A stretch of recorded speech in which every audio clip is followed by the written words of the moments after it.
হ্যাঁ, বাপরে বাপ, একদিনই এমন নদীতে পানি বেড়ে গেছে। এভাবে বাড়তে থাকলে তো দুদিনেই মাঠ ঘাট সব পানিতে একাকার হয়ে যাবে।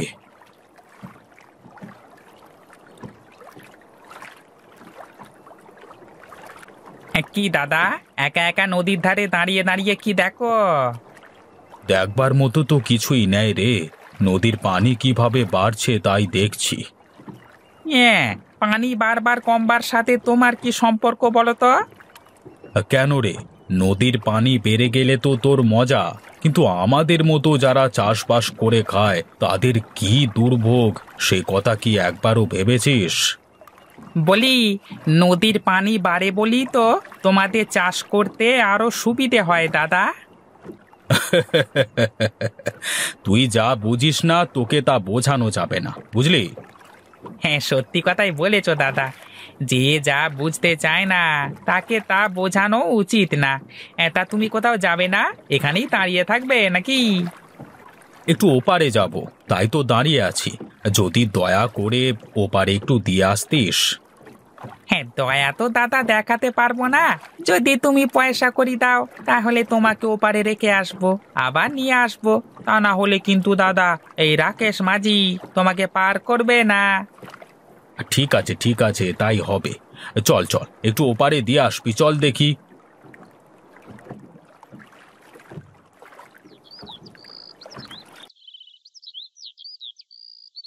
কই গো বৌমা, তোমার কি ঘুম ভাঙলো?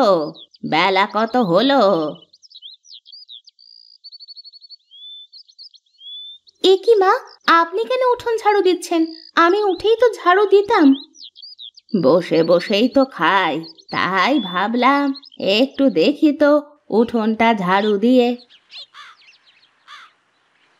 দিন তো মা, ঝাড়ুটা আমার কাছে দিন।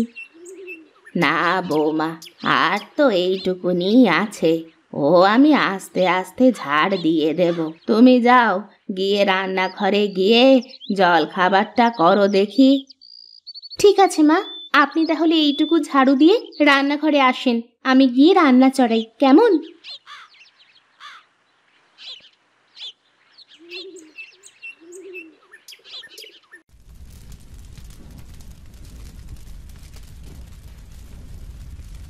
আহা, কি ঘ্রাণ! বাইরে থেকেই বোঝা যাচ্ছে যে বাড়িতে ইলিশের পাতুরি রান্না হচ্ছে। আপনার ছেলে তো ইলিশ ছাড়া কিছুই বোঝেই না, শুধু ইলিশ খাই করে। জানো বৌমা, ছোটবেলায় প্রীতম যখন আমার পেটে, তখন তোমার শ্বশুর মশাই খালি ইলিশ এনে এনে আমায় খাওয়াতো। আমিও না ইলিশ বাদে ভাতই খেতে পারতাম না। এজন্যই তো আপনার ছেলেও ইলিশ পেটুক হয়েছে, তারও তো ইলিশ ছাড়া খাওয়াই হয় না। বলি, পাগলটা কখন বাড়িতে ফিরবে, কিছু কি বলে গেছে নাকি? না মা, কিছুই তো বলে যায়নি, দেখলাম খুব ভোরে উঠেই চলে গেল। কখন যে কোথায় যায়, কি করে বেড়ায়, কাউকে তো কিছুই বলে না। শোনো বৌমা, তোমাকে আমি বলে রাখলাম, আজ প্রীতম বাড়িতে আসলে তুমি ওকে সোজাসুজি বলে দেবে, যেখানে যায় যাই করুক তোমাকে যেন সব বলে যায়। ঠিক আছে মা, আমি বলবো। তোমাদের এত করে বলি একটা বাচ্চা কাচ্চা নাও, সংসারে একটা বাচ্চা কাচ্চা আসলে কত ভালো লাগে। এ আবার লজ্জার এমন কি? শোনো বৌমা, এসব কাজে না দেরি করতে নেই। আমারও তো শখ করে নাতি নাতনির সাথে একটু খেলি। এসব কথা আমি আপনার ছেলেকে বললে তো সে আমাকে পাগল ভাবে, কি সব বলে। ঠিক আছে, আজ আসুক বাড়িতে, তারপর আমি বলবো।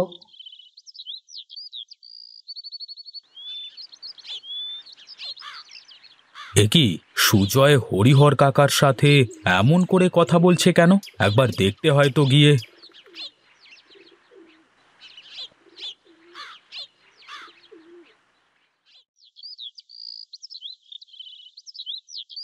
কি হয়েছে কাকা? বাড়ির ভেতরে এত চেঁচামেচি কিসের? বাইরে থেকে শোনা যাচ্ছে। চিৎকার চেঁচামেচি হবে না তো কি হবে শুনি?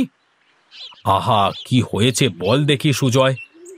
কি আর হবে দাদা, এই যে দেখছো না আমার বাবা সারা জীবন কি করেছে আমার জন্য, এই ঘরটুকু ছাড়া আর কিচ্ছু করেনি আমার জন্য, কিচ্ছু না। কি বলছে? দেখ দেখ সুজয়, তোর কথায় এই বয়স্ক মানুষটা কিভাবে বাচ্চাদের মতো করে কাঁদছে। ওকে কিছুই বলবার দরকার নেই রে বাবা, ও তো ঠিকই বলেছে। কি করলাম আমি ওর জন্য? কাকা তুমি কেঁদো না তো, যাও তুমি ঘরের ভেতরে যাও। সুজয় চল, তুই আমার সাথে বাইরে চল।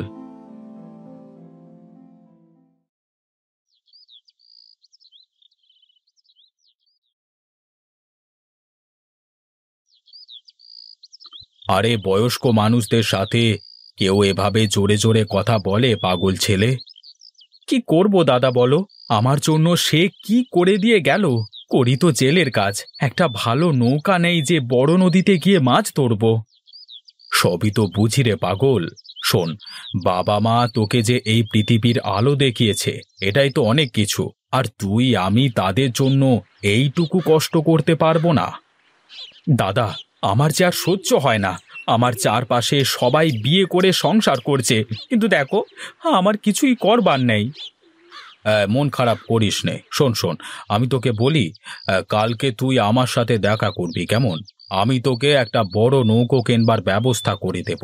তুই সেই নৌকা করে বড় নদীতে গিয়ে মাছ ধরবি। তাহলে তো ভালোই হবে দাদা, বড় নদীতে গেলে তো আমি ইলিশ মাছ ধরবো। আরে বাহ, তাহলে তো আমারও ভালো হবে রে। তুই রোজ আমাকে ইলিশ দিয়ে আসবি, রোজ রোজ নদীর তাজা তাজা ইলিশ খাবো। ঠিক আছে দাদা, কালই আমি তোমার সাথে দেখা করব। ঠিক আছে, যা এখন বাড়িতে গিয়ে বাবার কাছ থেকে মাপ চেয়ে নে। আর কাল থেকে যে এত বড় একটা কাজে যাবি, তাতে বাবার আশীর্বাদ নেওয়া লাগবে না। যা যা, বাড়িতে যা। আমি ভুল করছি প্রীতম দাদা। কাঁদিস না, যা যা বাড়িতে যা। কালকে সকালে এসে ঘাটে দেখা করিস কেমন?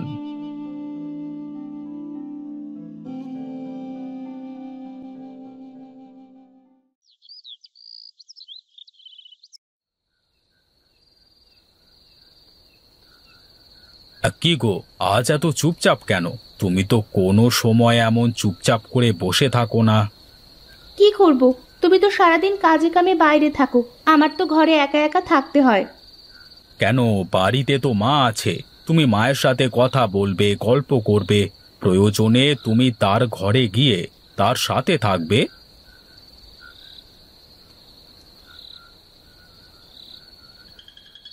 মা, তো তুমি তুমি এত রাতে এখনো ঘুমাওনি? ঘুম তো আসে না রে বাবা। তুই এই যে বলছি বৌমাকে আমার সাথে গল্প করতে, আমার সাথে থাকতে বলি, এভাবে কতদিন? আমি কি সারা জীবন বেঁচে থাকবো? মা, এসব কথা বলো না তো। আচ্ছা, তুই কি বুঝিস না বাবা? আমারও তো নাতি পুতি নিয়ে খেলতে ইচ্ছে হয়। সময় হলে ঠিক হবে মা, তুমি অত চিন্তা করো না তো। দেখলেন তো মা, এবার তো বিশ্বাস হলো আমি আপনার ছেলেকে কম বলিনি। বুঝিস নে কেন রে তুই? এবার একটা ফুটফুটে দাদু ভাই আমার চাই চাই। ঠিক আছে, যেদিন আমি 100 কেজি ওজনের ইলিশ খেতে পারবো সেদিনই তোমাদের কথা শুনবো। দেখেছেন মা, 100 কেজি ওজনের ইলিশ আবার হয় নাকি? হয়তো বৌমা, কেন হবে না?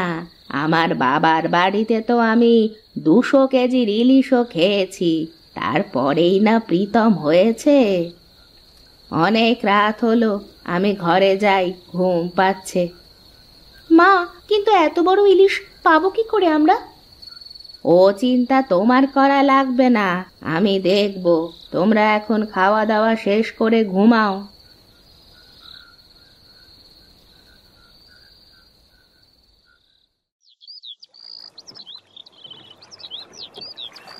দাদা, আমার তো বিশ্বাসই হচ্ছে না যে তুমি আমাকে এত বড় নৌকা দিলে। আমারও বিশ্বাস হয় না তুই আমাকে ইলিশ মেরে খাওয়াতে পারবি।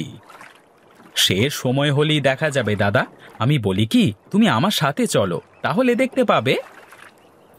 আরে না রে না, আমার পানিতে খুব ভয় করে, তা না হলে যেতাম তো তোর সাথে।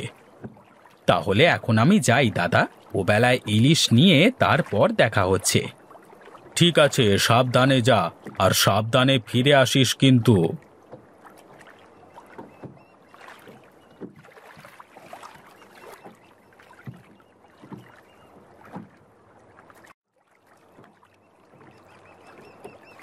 কি খবর দাদা, ওপারে যাবে নাকি? হ্যাঁ না রে, ওপারে আর যাব না, এমনি দাঁড়িয়ে আছি। দাদা, এই হরির বেটা সুজয় নাকি বড় নৌকা কিনলো বড় নদীতে ইলিশ ধরবে বলে। হ্যাঁ রে, তা তুই কি ওর সাথে যাবি নাকি? ও তো একলা মানুষ, একজন সঙ্গী হলে ভালোই হয়। কি করব ভাবছি দাদা, কিন্তু তার আগে বলো, ওর নৌকায় তুমি আমাকে যেতে বলছো কেন? কারণ ওই নৌকাটা আমি ওকে কিনে দিয়েছি। ও মাছ ধরবে আর টাটকা টাটকা ইলিশ আমাকে খাওয়াবে। তাই বলো? তাহলে কিন্তু দাদা তুমি সুজয়কে বলে দিও, আমি কিন্তু কাল থেকেই ওর সাথে মাছ ধরতে যাব।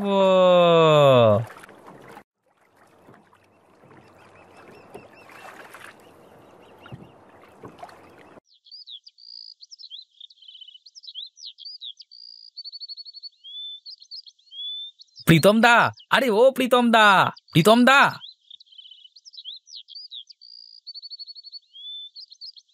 হে মা, এ তো অনেক বড় মাছ।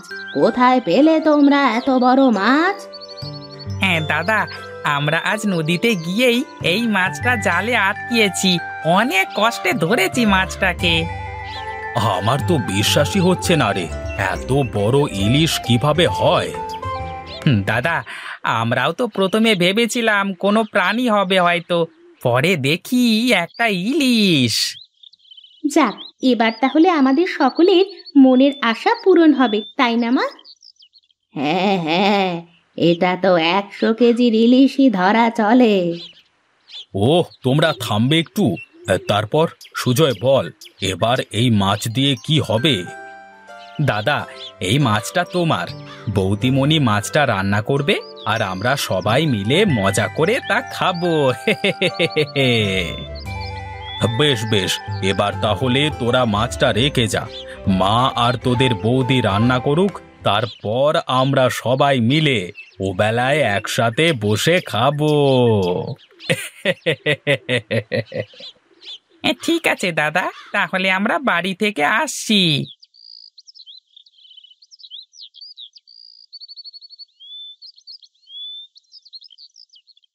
দেখলেন তো মা, এত বড় ইলিশটা বোধহয় শুধুমাত্র আপনার ছেলের জিদের কারণেই হয়েছে, তা না হলে কি আর এত বড় ইলিশ হয় কখনো?